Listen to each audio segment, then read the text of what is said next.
Welcome to Decades of Horror, the classic era. I am in the great Tenochtitlan. Could you describe it? Yes, I can. Good. This is episode 140, recorded December 12th, 2022. Gruesome Magazine. I am your host, Jeff Mohr.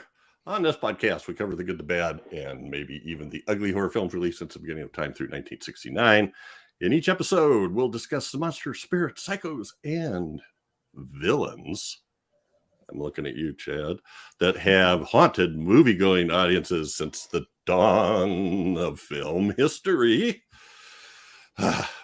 We are also partnering with Play Now Media on 3 of their streaming channels: the Classic Sci-Fi Movie Channel, the Classic Horror Movie Channel, and the Wicked Horror TV Channel. Each of those now include episodes of Decades of Horror, the classic era, and they're available on Roku, Apple TV, Amazon Fire TV, Android TV, etc., etc., etc. Good stuff. With me this week are my incredible co-hosts, Whitney Collazo, an accomplished artist and makeup artist and writer. And Whitney, how are you? I'm well. I'm excited about this one. How are you? I'm good. We had a little trouble every once in a while. We have schedule issues, but we got this one in, and everybody's here, so I'm happy. So are also we. with us is Chad Hunt, co-host on Decades of Horror, the 1970s and 1980s, film producer and director with Wreak Havoc Productions, and a comic book artist and writer. Chad, how are you? I am good, Jeff. I'm best. Sorry, Aztec Dummy. Duh. Jeez. Duh. You just walked all over my line. What was the line again? How are you? No, too late. I'm fine, Jeff. I'm fine. Gosh. I've only quoted from one of the best comedies ever made ever. The best. I'm the best. I love it. I'm the best, Jeff. So happy. Nacho? Are we talking Nacho Libre? Yes. Yes. Yeah. Get that corn out of my face. Also with us is Daphne, who is awesome, stupendous, and likable as hell. How you doing, Daphne? I'm doing really good. I do Feels still so have some Christmassy. Christmas stuff. Yeah, sorry. No. It's Vanna White all of a sudden. I got Christmas. I got a little tree new car here. here. You'll be bidding. No, I'm sorry. That's a different game. I was going to go on a new kitchen, but that's a different game. I'm good. Games. On this podcast, we start by giving some basic details of the film we're covering. We do some taglines, give our first impressions, and then take off and just kind of talk about whatever it is trips our trigger.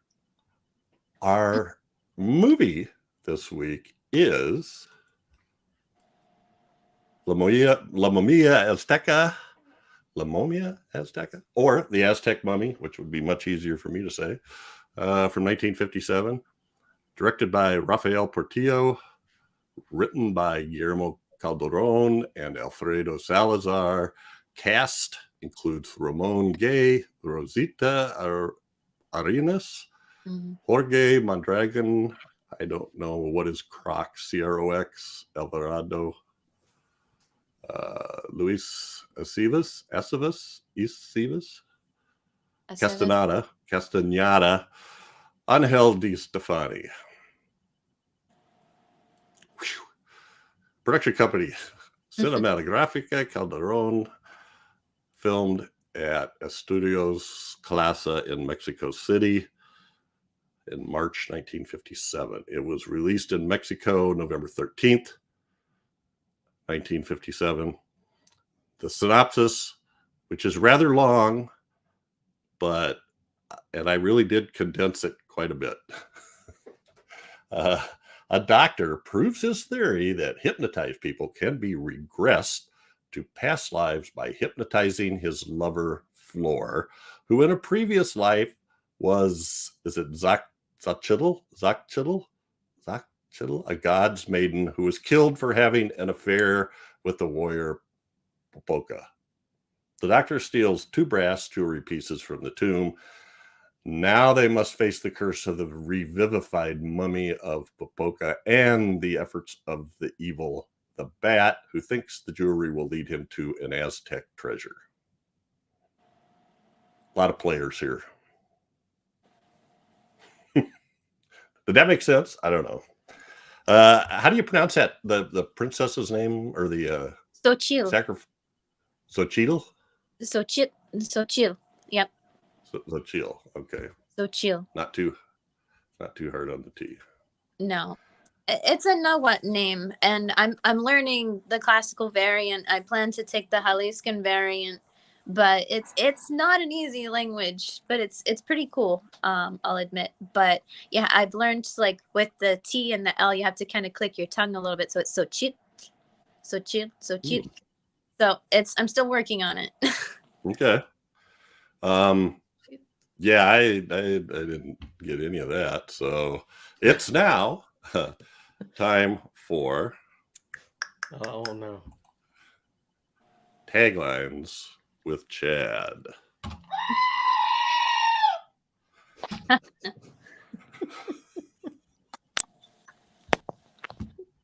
Was there a graphic with that? Because I didn't see it. Yeah.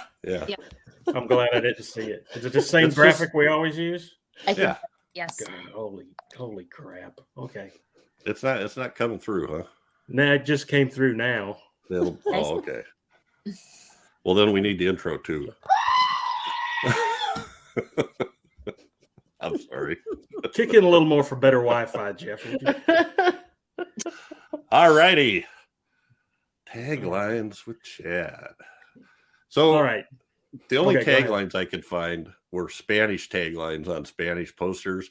So I ran them through Google Translate. So I'm not saying this is what they really are anyway. But maybe Whitney can correct some of them. I don't know. Hopefully, because I'm only going to read the English translation. Yeah, I wouldn't read the Spanish. So. I might end up offending everybody, so more than usual. Okay, taglines for the Aztec Mummy are as follows, folks. Number 1, what is in the afterlife? Did you live in another time? How was that? I like it. Okay. Then please, let's go on to the next one, which should have actually been included in the first one. I don't see how this became its own tagline, but Well, it was the second line. I didn't know if it was part of it or not. oh, okay. That's probably included. Will you be born again? That's what I asked the people that knock on my door on Saturday morning. Yeah. Would you like to be born again? No. I had a rough enough time the first time. I'm good. All right. Third one, nightmare, terror, fear. That was on the Italian poster. Oh, then let me pose seductively.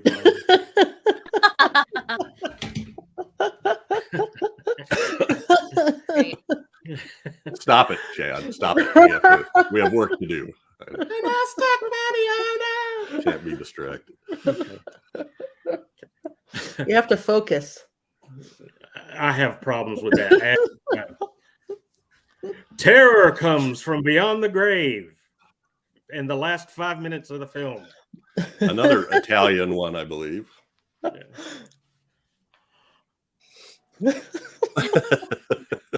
I had to say it, didn't I? I just wasn't thinking. 300 years buried in the depths of the dead. In the depths of the dead and their guts.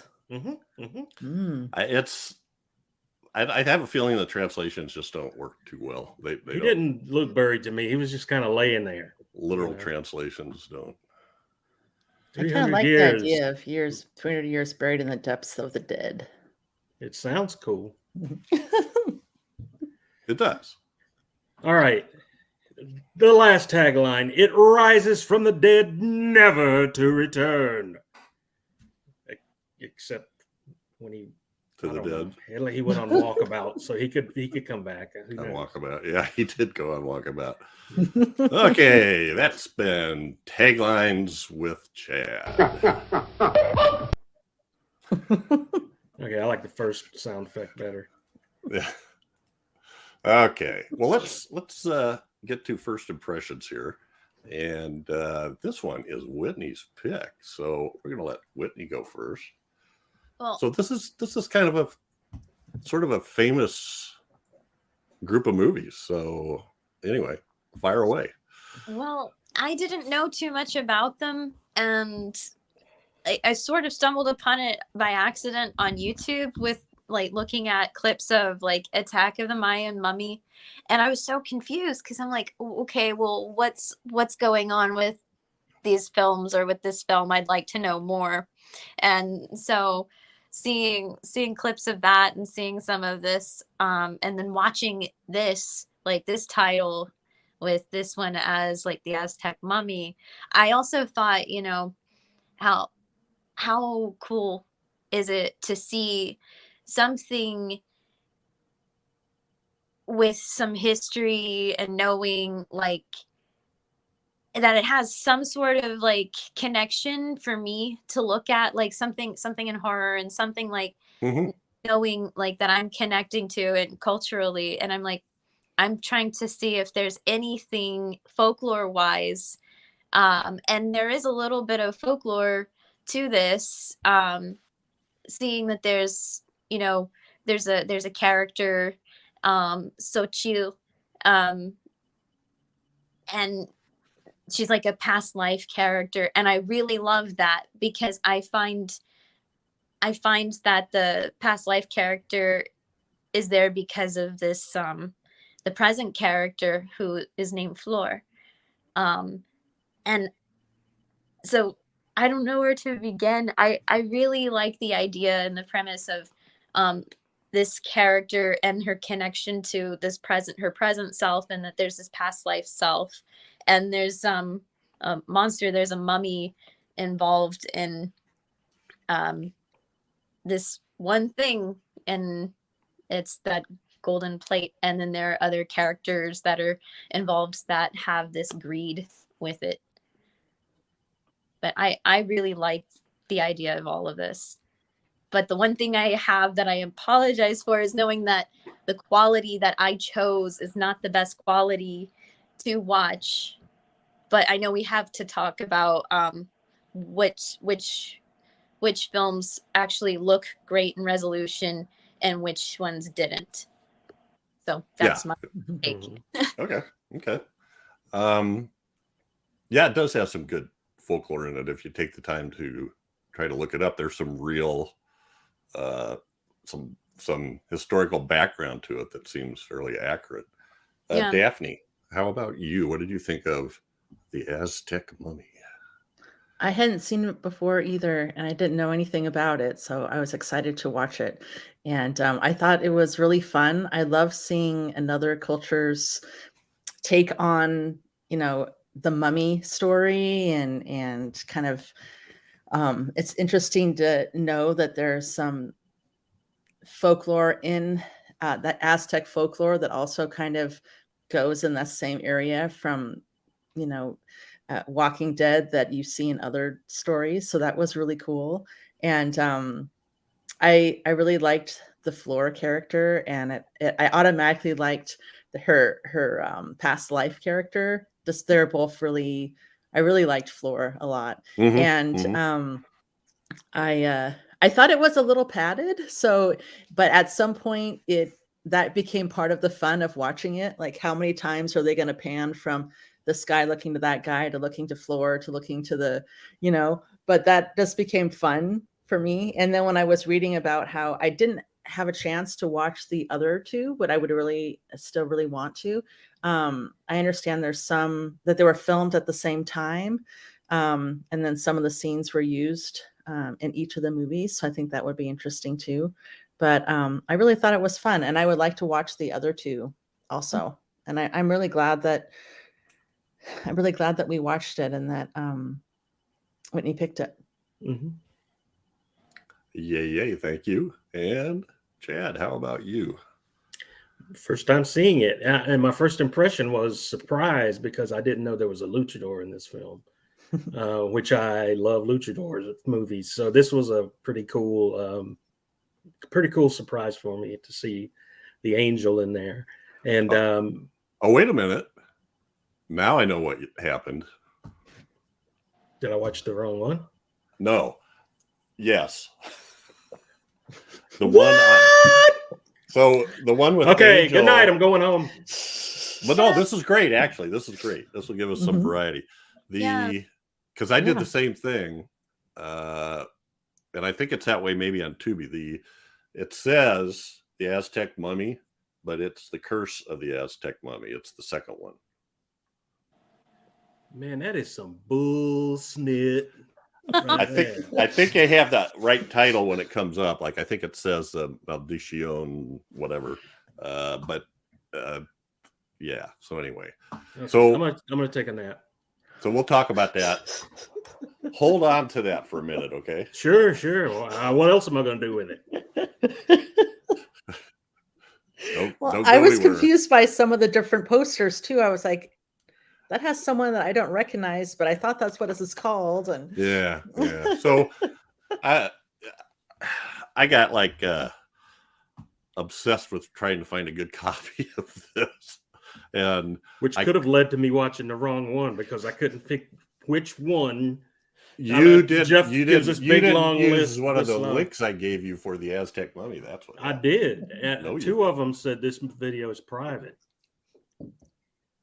Two of those links that you gave me, I would click on them and they said this video is private when it tried to take me to YouTube.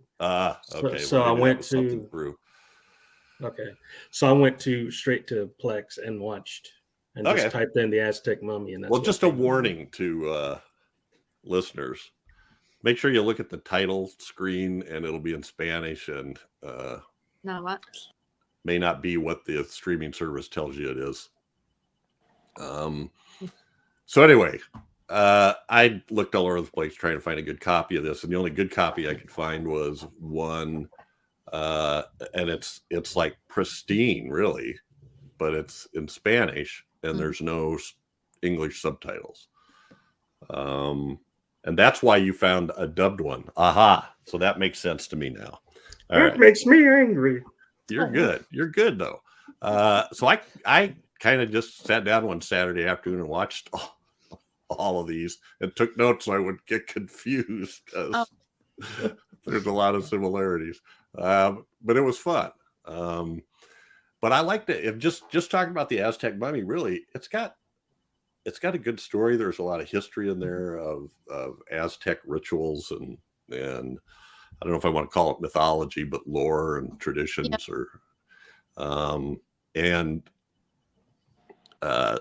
then they have the evil guy, right, with the band of henchmen that are running around doing stuff. I'd love to see a pristine copy with English subtitles. I would absolutely love that. I watched it with the subtitles so I could get the story and then watch the other version, which is pretty good, but still it'd be better. And those are both on YouTube. Yeah. So that's what I did too. I watched the initial one that was really dark and then watched the clear one just because I wanted to see, because it being in black and white, and they had a lot of really, I liked the set design of a lot of stuff, and I really kind of wanted to see more, especially when they're down in the tombs. A lot of that was really dark, and really wanted to see the mummy. So it was cool that there was one that you could go to see it.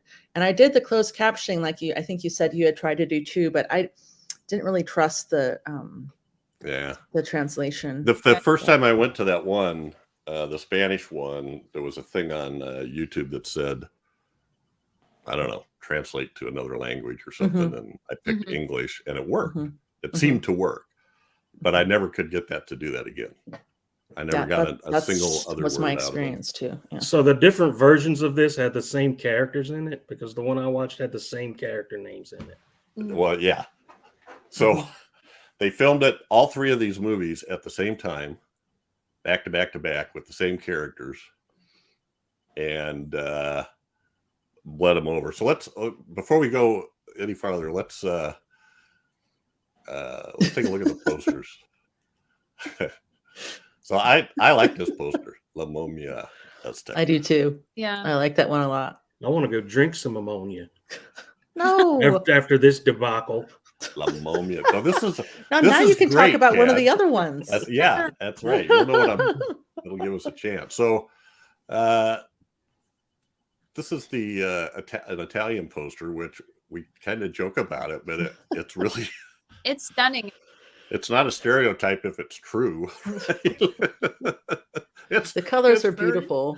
Yeah. But yeah, I don't know where the think red there's dress comes from. Well, the movie's in black and white, but I'm pretty sure that she was wearing a white dress all the time. Or I guess she had riding pants on part of the time, right? Mhm. That dress was Not here. in the- And here's the another Italian. Mhm. Again, this time with a black slinky something nightgown Yes, dress. I exactly. don't know. It's called a Good. negligee, Jeff. And Lingerie. lingerie, yeah, lingerie. So when we first started off to do this, we I'm just were going to looking ruin at- the whole show for everybody. I'm just We were saying. looking at the attack of the Mayan mummy. This is going to be confusing as hell because at some point I'm going to try to explain this. Is it? Do you think it's going to be confusing? Because Yeah, I it's don't- so confusing you might watch the wrong. you may watch the wrong movie. I'm the one like trying to figure like, oh well, which one is it? Well, Even What? though that's the same damn mummy that was in the one I watched. But this is what's so cool about having this conversation about it, is because this is what you deal with when you go looking for some movies, right? Like this, and yeah. So and here's finding all the these one different Chad things. watched, and you can see Angel there fighting the guy with the. that's the Yeah. 6-pack guy. Yeah, Okay. that didn't happen in the movie. Well, but No. Angel was in there, right? He was in there, Yeah. but I don't know So who. the curse of the mummy, curse of the Aztec mummy, la maldición de la Momia Azteca. And then the third one is La Momia Azteca contra el robot humano. That's the same bad guy that was in the one I watched. It is.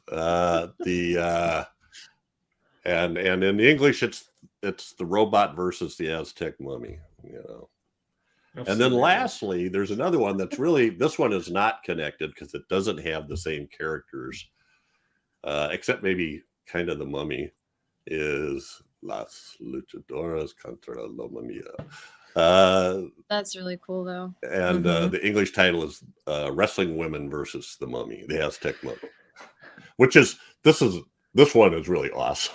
I love this It one. looks awesome. It looks Because- absolutely amazing. The mummy, well, so this is just like a Santo Blue Demon movie where there has to be the requisite wrestling scenes. So there's two wrestling scenes of these two women, and one of them, at least one of them, was in what was the movie we did? Ship of Monsters. Ship of Monsters. Yeah, at least one of them was in Ship of Monsters. But then when they're wrestling, there'll be a few scenes of them wrestling, you know, doing a couple moves. But then all of a sudden,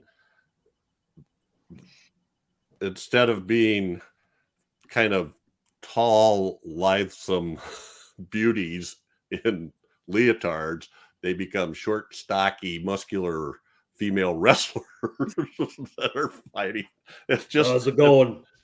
it's really, yeah, kind of. And then the mummy, at some point, the mummy turns into a bat and flies around. As And they're the- wont to do. And the guy, there's always the comic relief character. He goes, "Oh, now it's a vampire." And then when he turns back to, "Oh, now you're a mummy again." Well, so I don't know. Never seen a mummy that could turn into a bat before. Or So one that had such perfect teeth. Yeah. He was actually pretty scary. The thing of it. Okay, so that's just, if you see that out there. Now, if I go back to the what I was told, and I this is talking with Jerry Chandler, and it kind of made sense to me. There's a guy that does all the translations and dubbings. So what Jerry was suggesting was he had seen conversations that this first movie, The Aztec Mummy, he could not get the rights to that. So that's why there isn't a version of this with his translations and dubbing to it. What he did do was this attack of the Mayan mummy, and there's a whole section. They put a whole bunch of English-speaking people in there, and the thinking is that he just didn't want to translate the whole movie. So instead of having the scenes where somebody's explaining what's going on and telling you what happened in the other part of the movie, there's these Americans talking in English. And it's really just, it's ridiculous. They changed the whole story. Like the little boy, Pepe, the brother, he becomes a spy for the bat. He's a bad guy instead of, there's just all kinds of changes like that. It's just, I would highly recommend not watching that because it's just sort of, I think it's just kind of pirating nonsense. It was a way to get around some kind of copyright or something. And he was, anyway. So it going looks back like you have his name down as Jerry Warren. Did you say that already? Oh, is that Sorry it? if you did. Where did Jerry I get Warren? Yeah. Oh, did I have that in the notes? In the notes, yeah. Yeah. Of course. I didn't read the notes, actually. I'm glad you cleared all that up. I'm right on track now. Okay. Now we'll get back to your problem. Which one? Hold on a minute. So, Let me get the what sheet. happens at the end of this first movie is the bat is arrested, right? Thrown in jail. The Flora's father sacrifices himself to kill the mummy. With dynamite. Stop the mummy. Yeah, with dynamite. Blows up the tomb. And that's the end of the movie. But then we go to this movie. No, not that movie. Not that movie. See? It's not so this easy. Movie. It is. It is. We go to this movie, The Curse of the Aztec Mummy. And first, they spend like the first half hour of it explaining what happened in the first movie. I'm not kidding. And then the bat breaks out of jail. And it could be that the bat breaks out of jail first. I don't remember exactly. But at any rate. Well, the gang pulls over the car and there's a shootout and the angel shows up and he gets the crap kicked out of him by all the bat's henchmen, and the bat shoots 2 or 3 of the guards and they get away, almost running over the noggin of the angel as they drive away. Yes, they do try to do that, which is, it's right out of a Batman or some sort of serial. It's right? like one of the old Superman serials from the 40s. I'm not going to just kill the guy. I'm going to run over his head.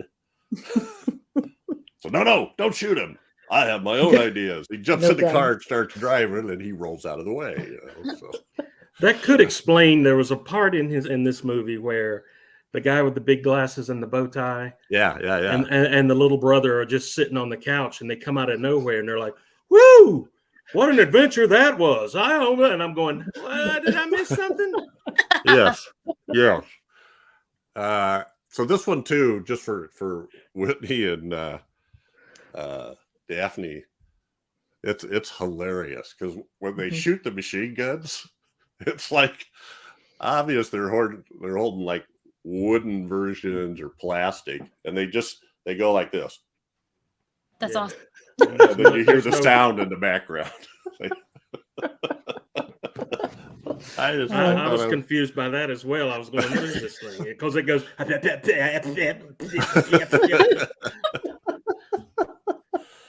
That's great. So what Well- I was reading was that the second and the third one, those are only an hour long. Was that Yeah. right? Or Yeah, something this like, was it a little short over an version? hour long. Yeah, Right. Mhm. it And felt like Yeah. an old 1940s serial condensed into Mhm. one movie. Well, that's what Mhm. I was actually thinking, that they could Cool. have taken all the new material Mhm. and played it out in like maybe 10, 15-minute episodes or Mhm. something. It would have worked Mhm. a lot Mhm. nicer than rather than making you watch. It would have helped me out. And then in the third one, not only do they use material from the first one, but also now again from the second one to explain it. And the robot doesn't show up until like the last 10 minutes. There's not even a mention of a robot until all of a sudden they're in this thing. Yes, my invention is ready. I love it. And the It Mummy was is. only in like 5 minutes of the third, the one I watched. Yeah. It There's wasn't less in of the there very Mummy. long. Yep. Yeah. Well, even in Aztec Mummy, like Mhm. that mummy, he didn't show up too much either. Mhm. Yeah, just towards the end. Yeah. Yeah.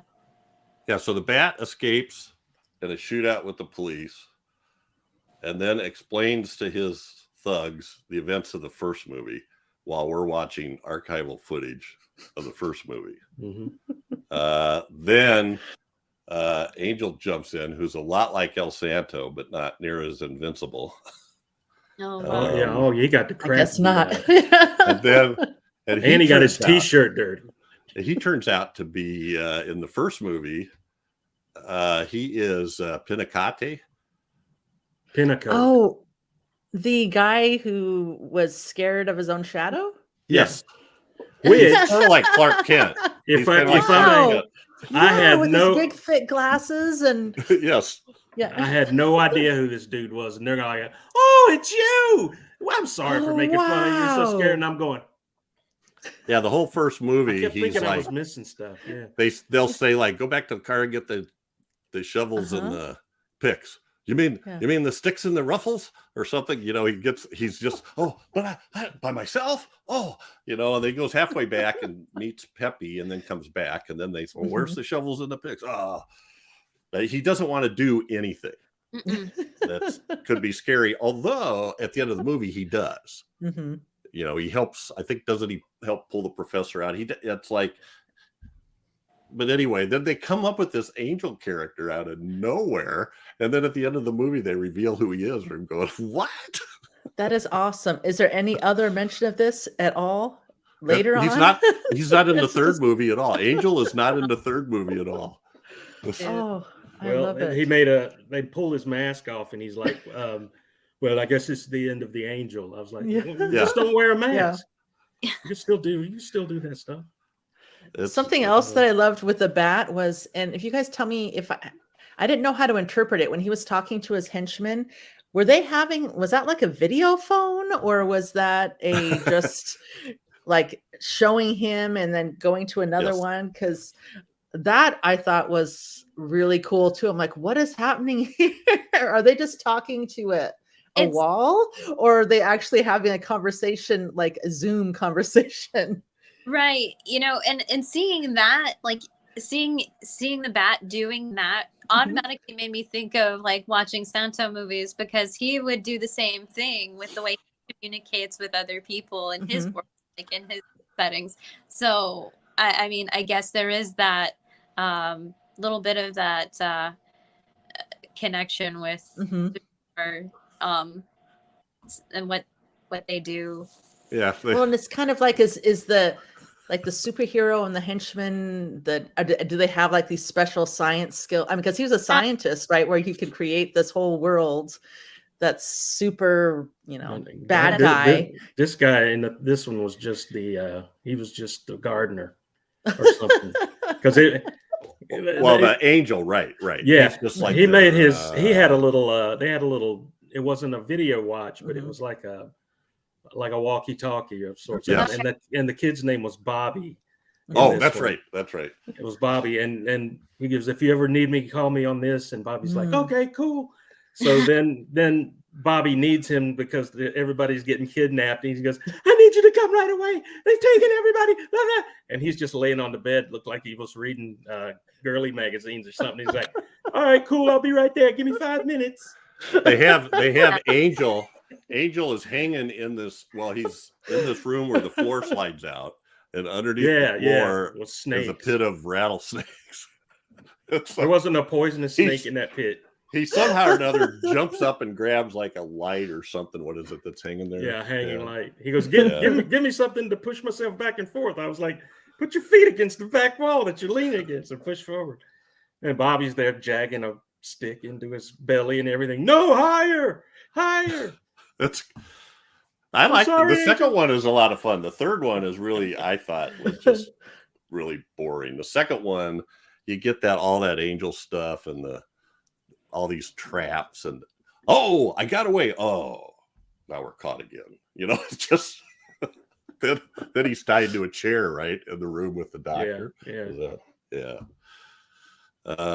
So then in the Robot versus the Aztec Mummy, it opens up with two of these doctors from the executive council or whatever from that whatever it was consortium that he was speaking at show up, and then you get this, well, back to 5 years ago, and then they start telling all the stuff that happened in the first two movies.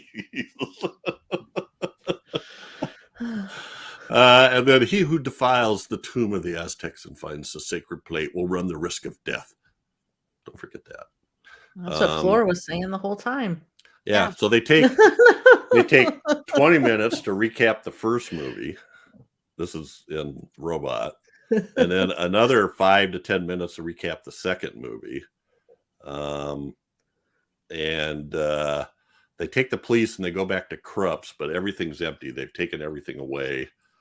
And Krupp, at the end of Curse, Krupp falls into the pit of snakes. Okay. Somehow or another, there's a little trap door in the side of that pit. And he gets out of that without ever getting bit. He falls on all these snakes and never gets bit. Anyway, and then his henchman, the same henchman is in all three movies. In the first movie, he's called Tender. That kind of, swarthy, thuggy looking character in the suit. In the last movie, he's called Lilac. Okay. Well, makes my neck itch. Yeah. Anyway, the second and third movies are dubbed and translated. All right. That's all those. The mummy is pretty much the same in all of them. It's a cool mummy. It is. And I'm with Daphne. It's better to see it. It'd be better to see a really good copy because there's a lot of scenes. When you see the good copy, the scenes in the tomb don't look that dark at all. No. But then when you see the bad copies, it's like you almost can't even see anybody move. You don't know what's going on.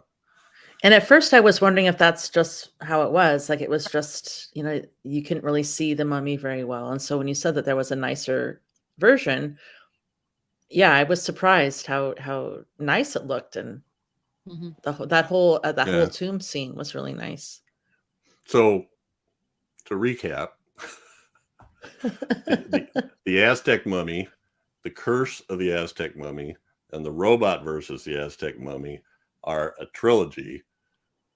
That first movie, the Aztec Mummy, is the only one that's all new footage. The other two, about half of them are recaps of the movies that come before them. And then you don't even get to the Robot until like 50 minutes into the movie. He was busy doing a Beastie Boy video. Yeah, it could have been. Then we have Attack of the Mayan Mummy, which is really kind of a weird bastardization, American bastardization of the Aztec Mummy. And then the Wrestling Women versus the Aztec Mummy, which has not a whole lot to do with the first two except for the Aztec Mummy.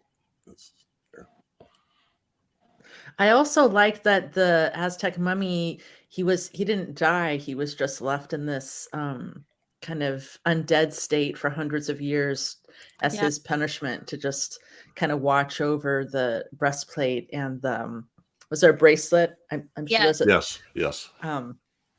And I thought that was really cool that he was just sitting there having to watch this whole thing for years, hundreds and hundreds of years. In the one I watched, he just walked away into the moonlight, and everybody's like holding hands at the big hole he crashed through the wall, going, "Goodbye, my friend. Good travels to you," and blah blah blah. And the mummy's like, "Yeah." And then there's I got my wristband back. Got my chest plate and my wristband. Yeah. So. Yeah. And the bat is dead. No, he's not really dead.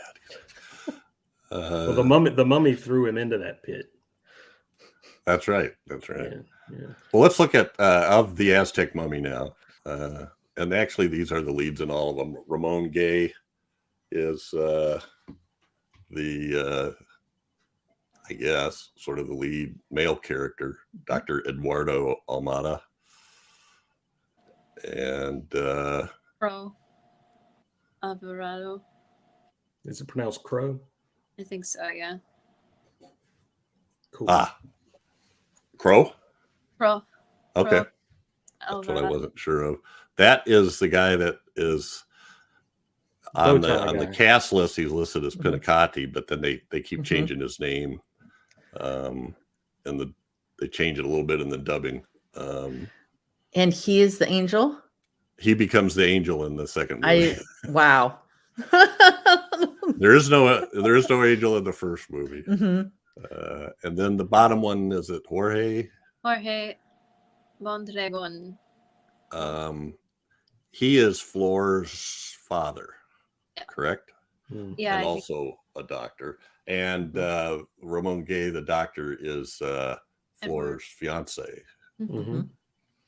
And the student of student the professor, of the father. So he has this theory that you're going to be able to hypnotize people and take them through back lives, which is, people really do that. I think Shirley MacLaine is kind of famous for that, isn't she? Talking about past lives. So yes, people laugh him out of the room. Conference because he doesn't have any evidence. He just says, "Here's the way it is." And so to get evidence, Flor, his fiance, volunteers to be hypnotized. Seems harmless enough. And there's the magic hypnotizing wheel. Looks like a heater fan. Are you cold, my dear? Let me turn it on. So, yes, he's leaning over her, talking to her. "Are you sure you want to do this?" "Yes." "Well, but so-and-so said this could be dangerous, even deadly." But I could really use your help on this if you want to just go ahead and do it.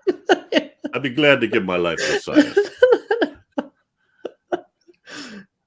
And so they hook up these two. I guess those are supposed to be like, I don't know what this Pincata character is looking at this graph, and the doctor says, "Don't let the needle get something about off 1.6 or something." Fake science. He's standing over there. It's just bouncing back and forth. I don't know what's going on. What's that mean? He's sweating. He can't handle it. Yeah. Oh, he's freaking out. He's totally freaking out. She can't. She's hypnotized. I mean, just look at her. She's probably looking at that heater fan thing. Yeah. So, and I like her a lot. She's really good at this. She's cool. There's a better picture of her later on. She is like she's like the strong leader with common sense almost, except for the fact that she volunteers for this. And then the evil character who's always lurking around is the bat.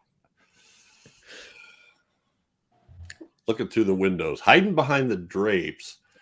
Nobody sees him, even though he's backlit. You can see his shadow. And he's dressed with a cape. Yes. It's so good. Awesome. And we see a bunch of newspaper headlines. The bat kills Yeah. other people. You know. Look at all Oh, them this test tubes in there. Well, he This would wants be- the. Go ahead. I was just going to say this would be a good time for you to read what the newspaper says about the bat and why he's so darn scary. Oh, the The radio. horrible Yeah, experiments he does. They're listening to the radio, and the translation was, it is believed the bat is a famous scientist that carries out prohibited experiments, such as the vivisection of animals and inserting parts that don't belong to them, thus creating monstrous creatures. Society is duly alarmed. duly alarmed. Did we ever see any of these experiments? No, we didn't. We didn't. So the bat, and he wants to steal the chest plate and the Bracelet. bracelet, because that's going to give him somehow or another. If he translates the hieroglyphs on it, it's going to give him directions to the Aztec treasure. The treasure, yeah. Mhm. Yeah. Okay. Mhm. Well, and it's nice to hear that he comes up again. He survives and comes up again in the second one, because I was kind of like, why is he in this? Like, I just felt like he was supposed to be in this movie for a reason, and so now it makes sense. I got to see the second one. He's their Really, evil nemesis. we need to compare notes later then. We need to what? Compare notes later, because I'm totally lost about this whole trilogy. It's not really a trilogy, but it is. Yeah. It's a one-agi, and then it's split up into the trilogy. So when she gets regressed hypnotically back to this former life, oh, Chad, you would have loved it. Because Maybe. first she goes to a 6-year-old, and then she counts down. Then he says, count down backwards from 6, and then count slowly up to 20. And he does all the counting Yes. slowly. All of it. We don't skip any of it. Yeah, but he does like forward and then he counts backward or something. Yeah. And when he gets to 20, she is magically transported back to the Aztec ceremony, and she is supposed to be sacrificed to this god, right? I'm not sure why. Xochitl. When it comes to belief systems, some believe that like that is the entity, the main source in folklore and belief that Tezcatlipoca is like life and death. Others can argue that it's Ometeotl, because Ometeotl is supposed to symbolize like the one god over others, but that's not for me to like get into a discussion about. I'm just throwing that out there, like, yes, Tezcatlipoca is mentioned here in this story. Ometeotl isn't. Well, was she being sacrificed because she had an affair with this warrior, or because that's just what was going to happen anyway, and he is killed because the one I watched, it was because she had an affair with him. Yeah. Sort of like the original Mummy, Boris Karloff Mummy. she was supposedly like dedicated to the god. To Popoca, the guy, yeah. And if before I get into okay, first I'm gonna say yes, Popoca. She was having a relationship, or it was indicated that they were together, and that's why she's going to be sacrificed. What I'm gonna go ahead and say about Xochitl and Popoca, there is a similar story in Nahua Aztec folklore about a form of mountains that sacrifice themselves, and those mountains they became mountains. These gods sacrificed themselves and became mountains. So I think they're taking that from that folklore. I can't pronounce the name of these gods right now because I know I'll mess it up. I'm only going to pronounce the things that I know right now, which is Xochitl and Popoca right there in the top image there. Popoca means smoke and I learned that Xochitl means flower, which is really cool because in Spanish, and her present life means her name Flor. is. Yeah, cool. So that's another thing that I really like is like, you know, you have her, she has the same name, but it's in different times. Yeah. Mhm. Yeah, that's very cool. And She also mentioned something about being called Doll or Doll. something. Becca, yeah, she was named, that was when she was a child. I think I it think was just so, her yeah. dad called her doll, is what I Yeah. sort of Oh, got. okay, Just sort of okay. at least that's what I Mm, guessing. okay. I think So that yes, that was when she was like under that yeah. height. He regresses her Mhm. back to like, how old are you now? I'm 6 Childhood years old. first. Okay, Yeah. got it. Okay. Yeah. And then she has to count backwards from 6, Mm-hmm. and then It upwards counts to 20. to 20 Yeah. after that. Yeah. And then so first, Popoca is killed Mm-hmm. and sentenced to guard the breastplate and bracelet while he's dead, kind of. Or if anybody takes the bracelet or the breastplate, that will awaken him to something like that, right? Mhm. I love this picture of her though. That's She's beautiful. She is. Mhm. So then here's their priests and kind of the ceremony. In the top picture, he's holding up the breastplate, and in the bottom picture, guy on the left has the bracelet in his hand. Mm-hmm. Chad, I don't know if they had it in the version you watched, but I wanted to ask you Yes. if you listened to the song or watched the whole dance or not. I was going, this sounds too much like a musical number. I'm fast forwarding. I knew you were going to ask me that. And the flute played too. There was flute playing, singing, and dancing. You know, well, it was pretty cool, I thought. Yeah, it was cool. It was cool. No, I loved seeing that because that's a little bit of, you know, the things that you will see danzantes do, like the people that do the Nahua Mexica Azteca dances. Like you would see some of that, like, and I think it's really cool that they implemented the ceremony and like the dance and that. Now, that was a really long ceremony that they really let play out into this scene. I mean, you saw like a little bit of the smoke, which is like what is supposed to be the copal, like the and everything, and you see a lot of stuff that's actually done in real ceremony, with the forgetting of like, with the exception of no really sacrifice or anything, but just the dances and the stuff. That's pretty cool. I thought it was too. Yeah. Yeah, I was thinking, I guess not. I was thinking maybe I had a picture of that, but it wasn't very good quality. But I don't. But what's really interesting for Flor is like, she's not in her present self, like she's scared of the past self, like knowing like there was a sacrifice, but her past self sees it as like an honor. So those like different mentality, like in that, it's her duty and how she serves her people, right? But, I saw some of the things that I liked about the scenes with Flor is that I kind of thought that that fear was more related to what she saw when she died, like how she described the death and how she was like just floating in the desolation of space. And so that was part of what terrified her, but also because she was so involved with the sacrifice and her role in the temple and all that stuff, she was very aware of the reality of the mummy and the curse and all this stuff. And so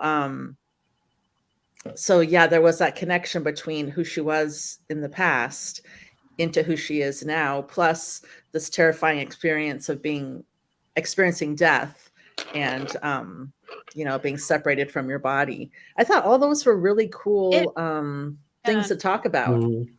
Definitely. And once the Eduardo and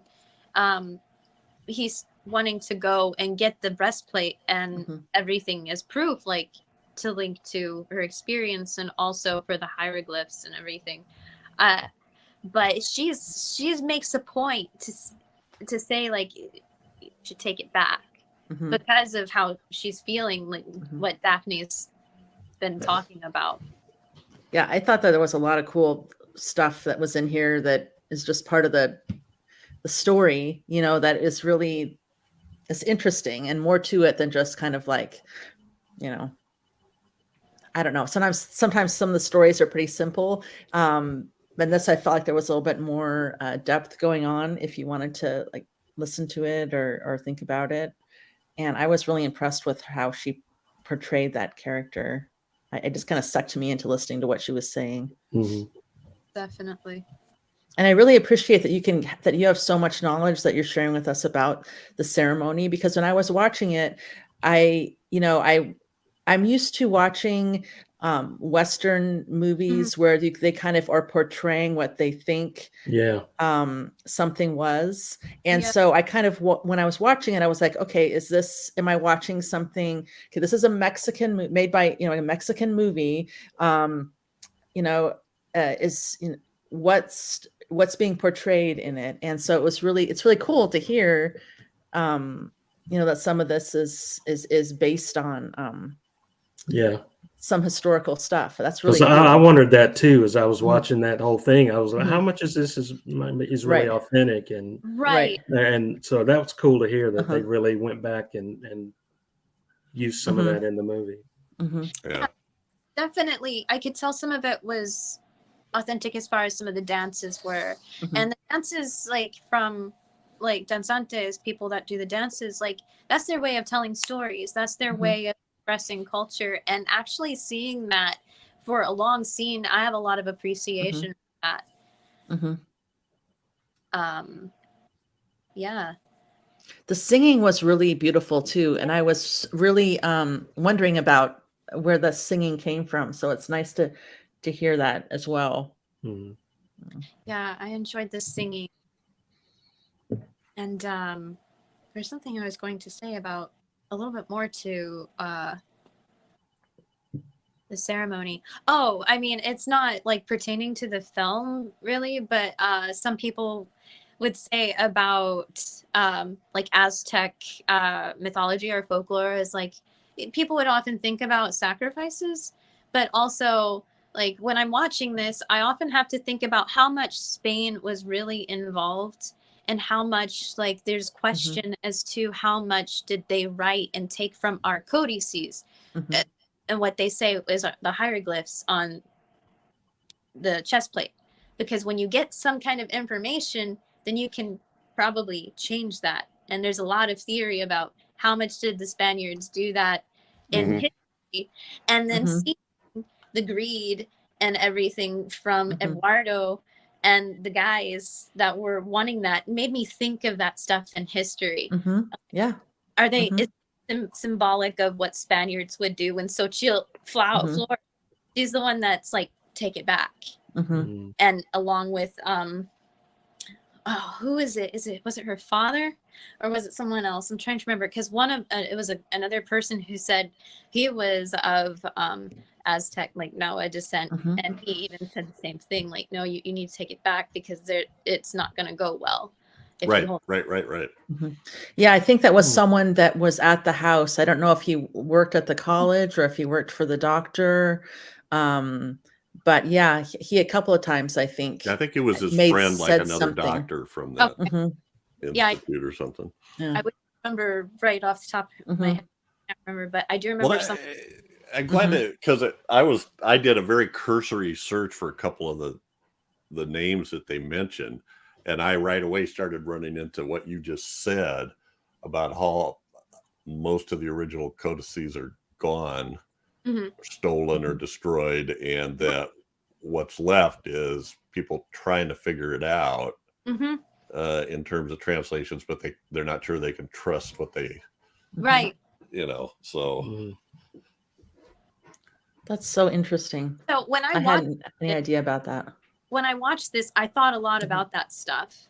Mhm. Oh, and I thought it was kind of a neat way to relay Yeah. that kind Yeah, of yeah. thought. No, I think that's awesome. I love because I love finding that stuff in old movies because you don't, you're looking back at it now with that knowledge now about what happened or what may have happened and how it could have affected so much stuff since then. And yeah, I think it's really interesting. And the fact that they chose in this film in particular to use like past life regression in a science, it's really strange. But again, folklore and also culture, like Nawa people, a lot of them believe in like past lives and in reincarnation. Mm-hmm. So I thought it was really cool to see like that implemented in story, knowing that you're putting that in culture.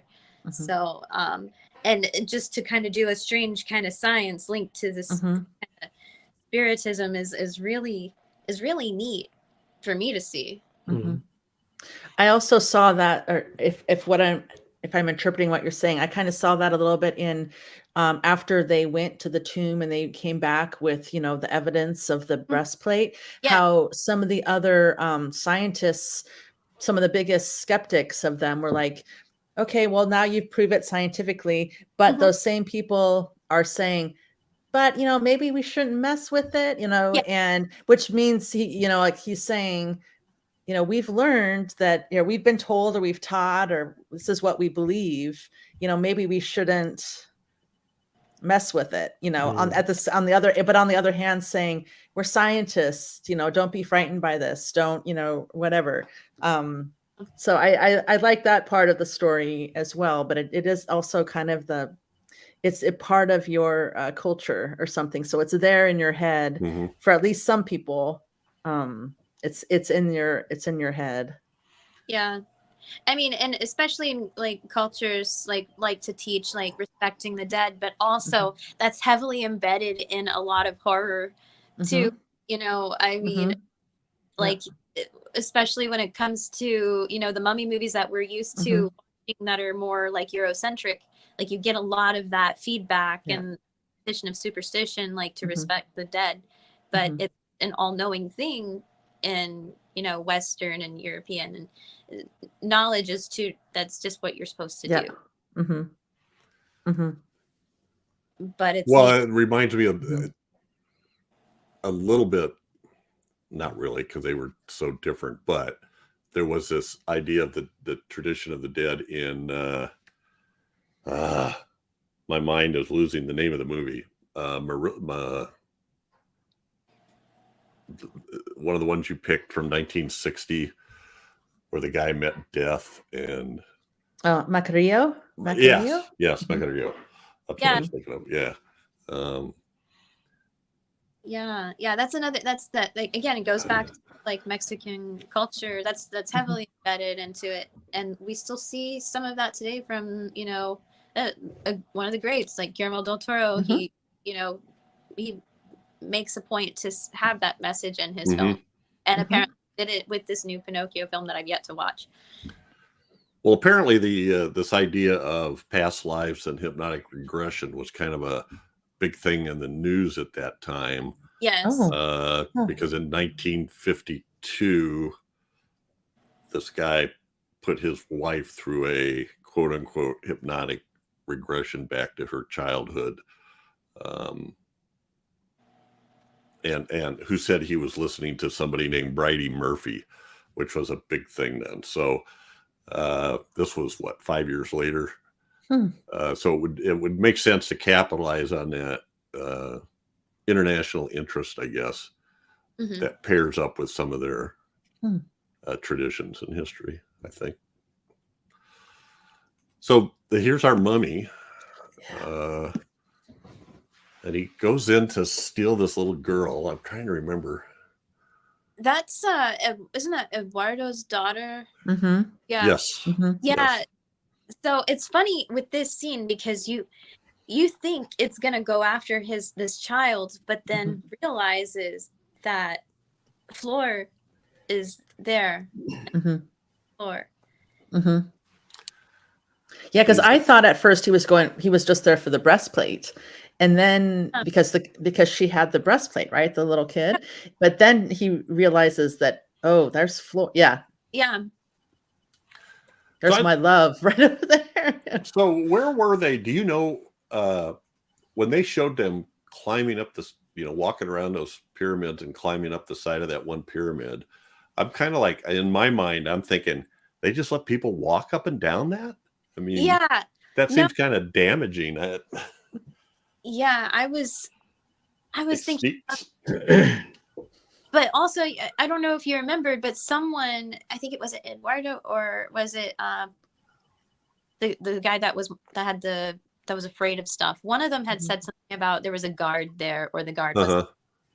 So, I know at one point in time they had, and not in the movie, but I mean, I've heard that they've had security at Tenochtitlan, and I'm like, I guess they decided to make a point to say that in the movie, but I don't know what that's like today at that site.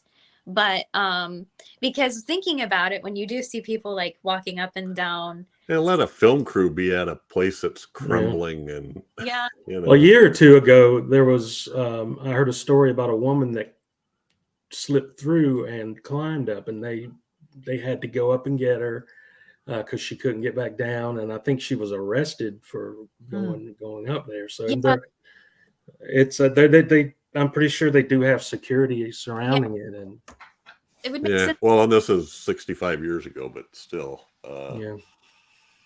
No, yeah. I mean, these are historic sites, but not only, like, they're also considered sacred. So, I mean, looking at it now, I'm like, whoa, I don't know how I would feel about people like climbing up and down, sacred historic places like that.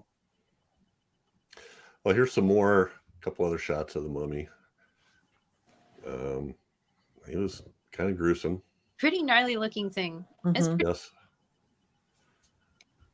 Yeah, I'm so glad you have these pictures and they're so clear, because it looks like they really tried to stick to Aztec mummies, and Egyptian mummies look totally different. And it looks like, especially around the eyes and stuff, they tried to make that as authentic as possible. Definitely, because I mean, like when we see the things with the garb, especially like the stuff that's being worn, it's not like what we have seen with like the Egyptian mummies, or what we not much. There's not much to like clothing wise. It's but now we're seeing the garb here, what this mummy is wearing. Yeah, so he steals Flora, takes her back to the pyramid, to the tomb, and is going to kind of like recreate the sacrifice. That's what it seems like.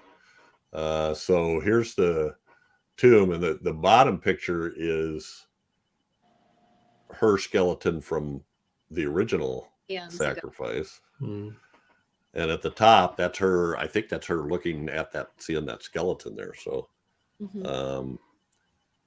and then the mummy is poised to strike home the dagger, the ceremonial dagger, and her father, or Eduardo's, her father, comes in and uses a cross to ward off the mummy. And as the mummy staggers back, then he has, is it dynamite he has?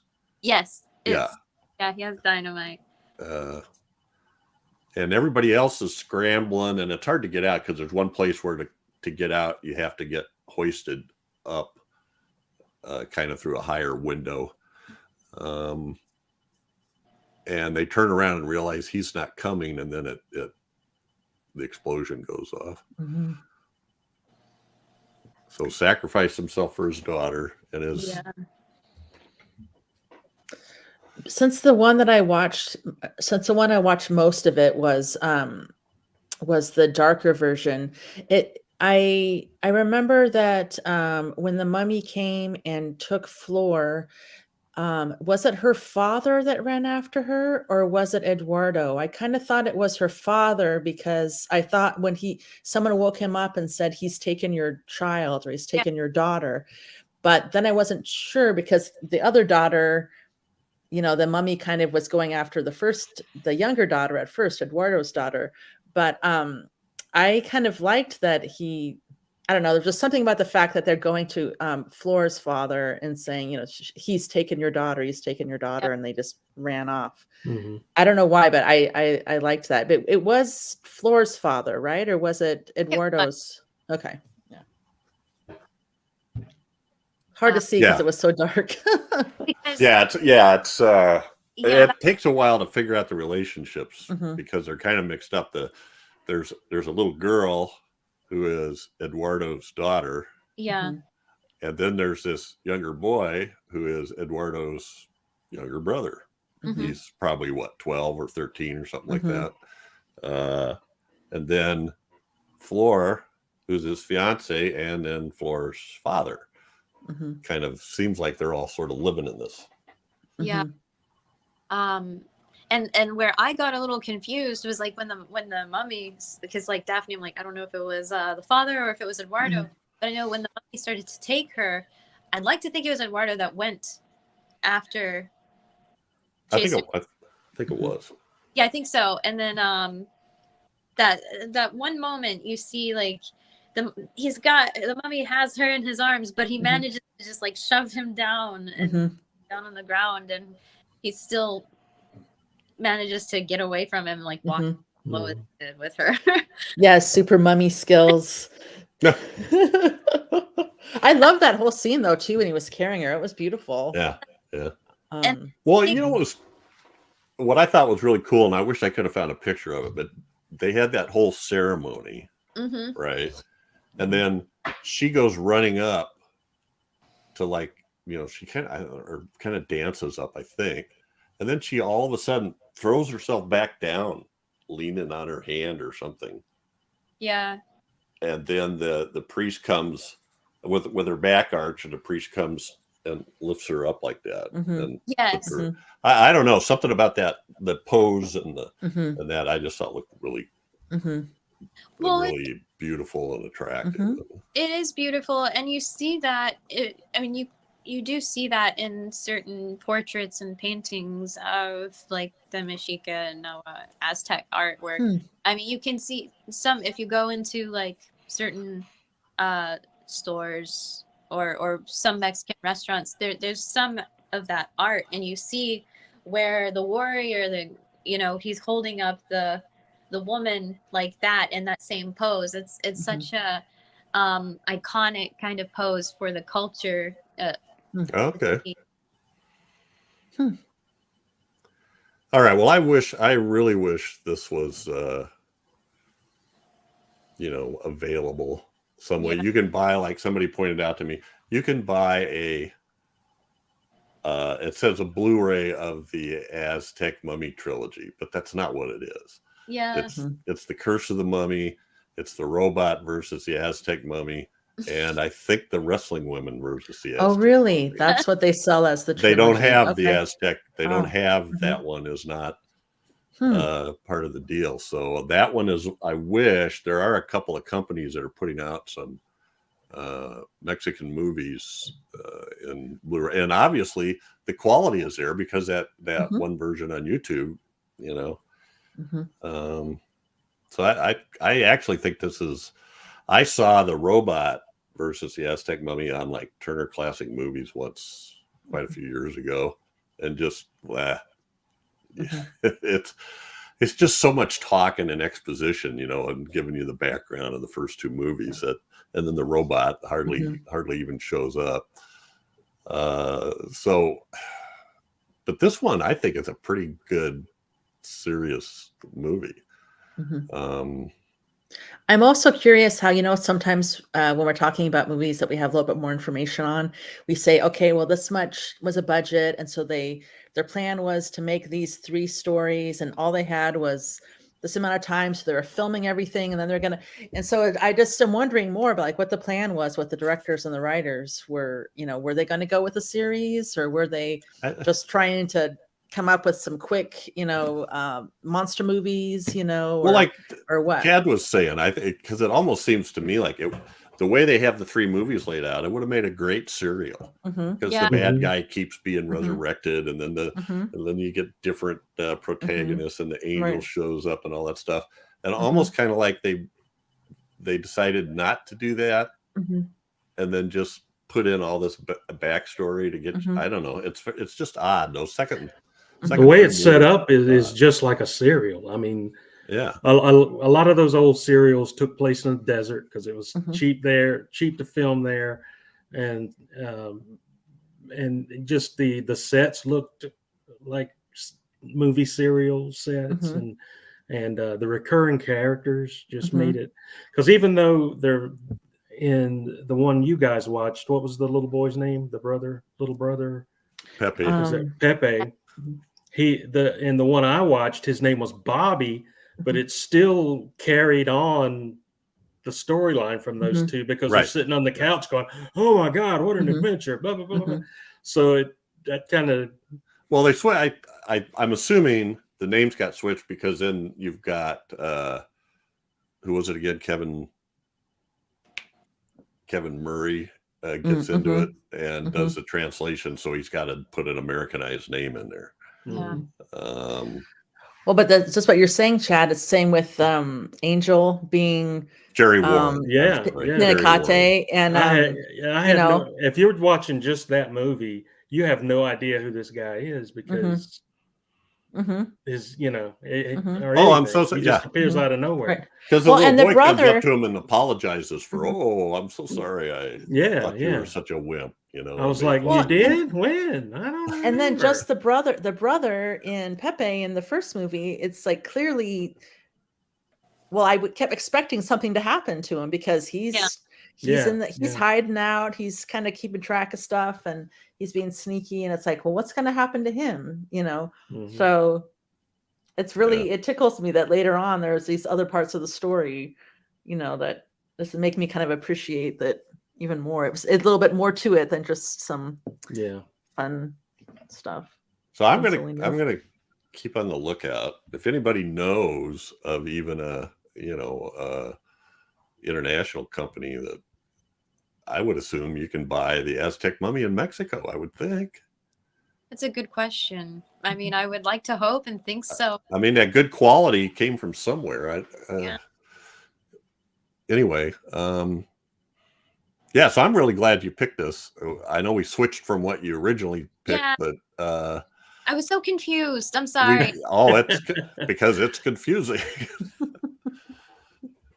I mean, I just remember like looking at some stuff on YouTube, and then like, you get, if you're in there long enough logged in, and it'll like start showing you things that you might like, because like, hey, well, it's like we always did with the kaiju movies at first. Yeah. You get Godzilla, and we got to stick Perry Mason in there, and have him doing a bunch of exposition, basically, and maybe a couple scenes with some Japanese actors, to the point of where the Japanese started just putting American actors in it, I guess. So this is what the Attack of the Mayan Mummy kind of feels like, that. Right. That they took the Aztec Mummy, but God, it changes the whole story. But anyway, I recommend Aztec Mummy. I think it gets kind of a short shrift, and I'm thinking of that even because of what we did.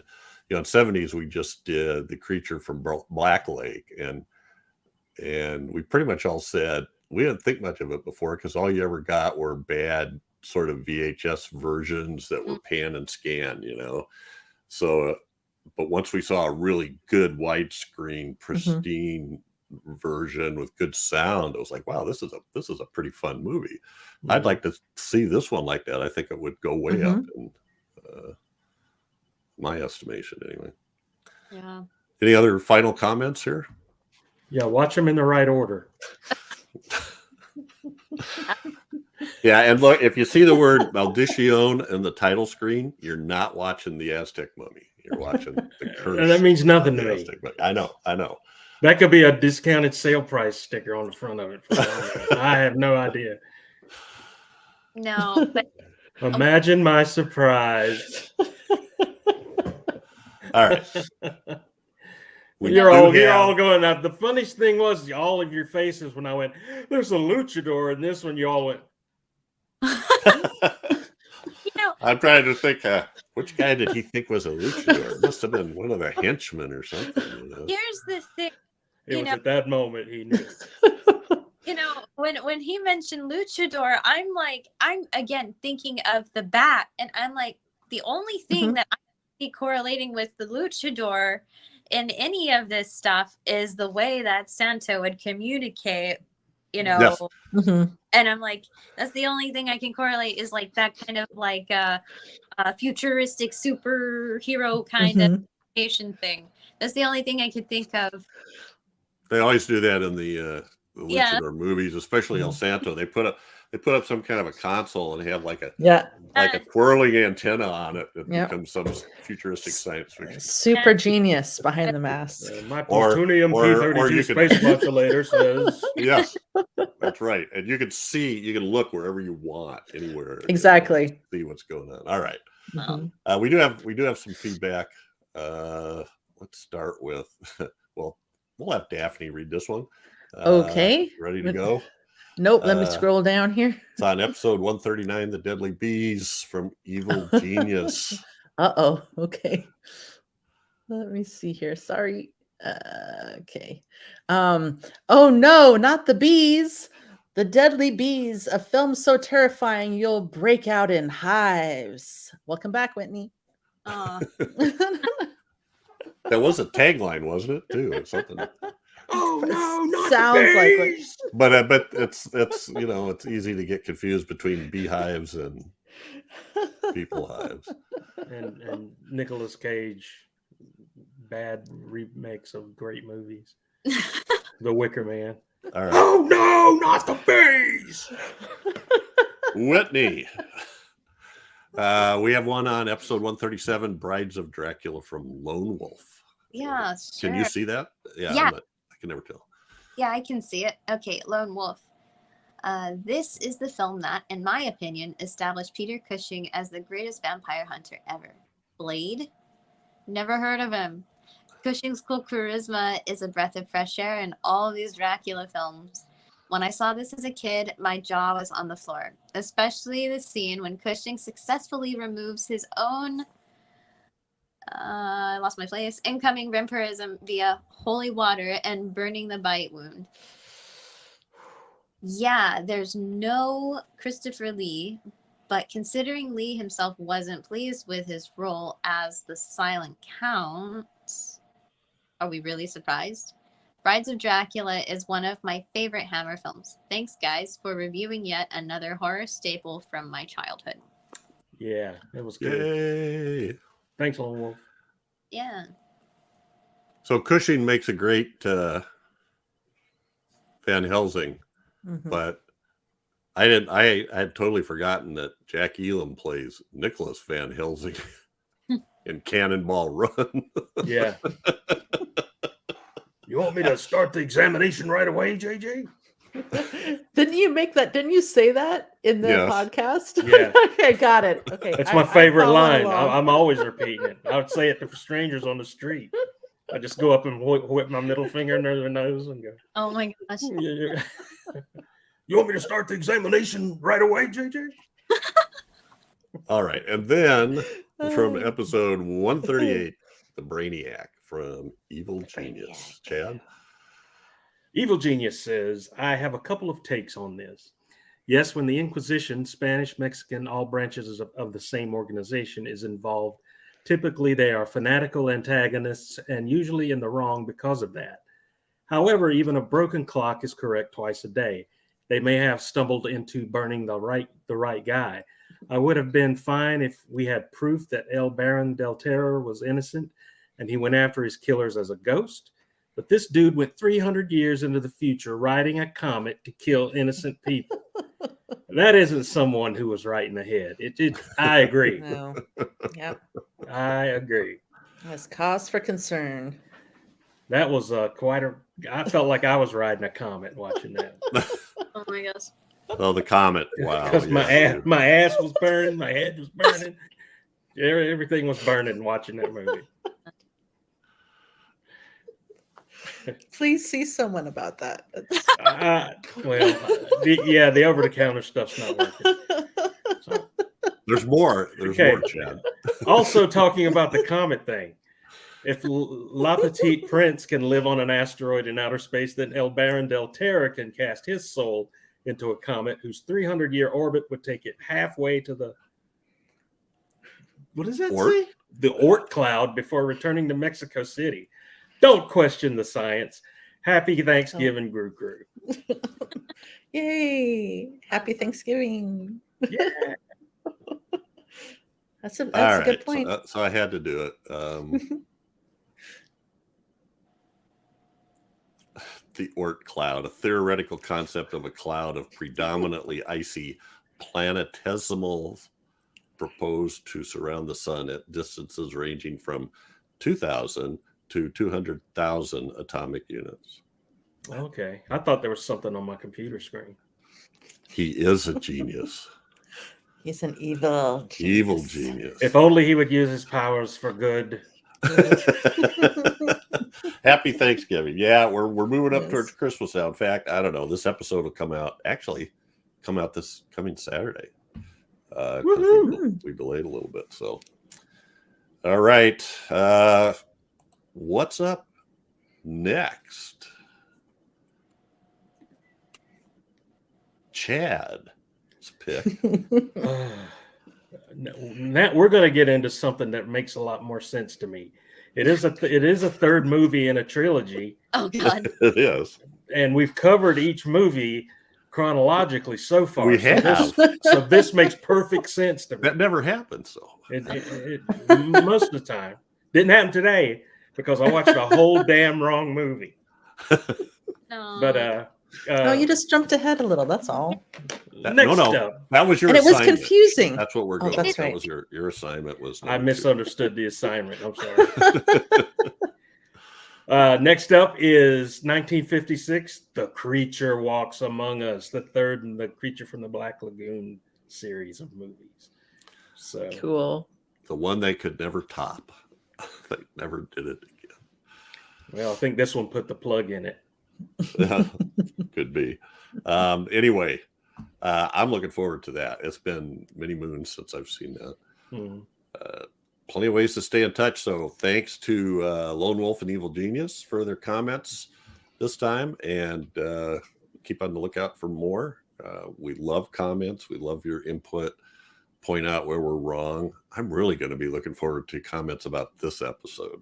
See if anybody can straighten this out, because I don't think they got what they thought they were going to get. That's I what almost bowed out. I can hear Jerry Chandler now. Oh. No, but you provided so much information about that. All the stuff. The wrong movie. Yeah. Yeah. Well, but it was. That's all part of the deal. Yeah. It's all part of the original. You know what? You guys are extremely courteous and fantastic friends to say that. Well, it's all. And I love each one of you dearly, but I know this was all bullshit. Me watching the wrong movie. No, Oh, but No. even when you watch the wrong movie, half of it was the right movie. Exactly. I'll take your word for it because I'm not watching them again. I'm too confused. Oh, come on. All right. So give us your feedback. Catch us again. First time I ever actually lived up to the name I put down there. On the... Aztec Mummy.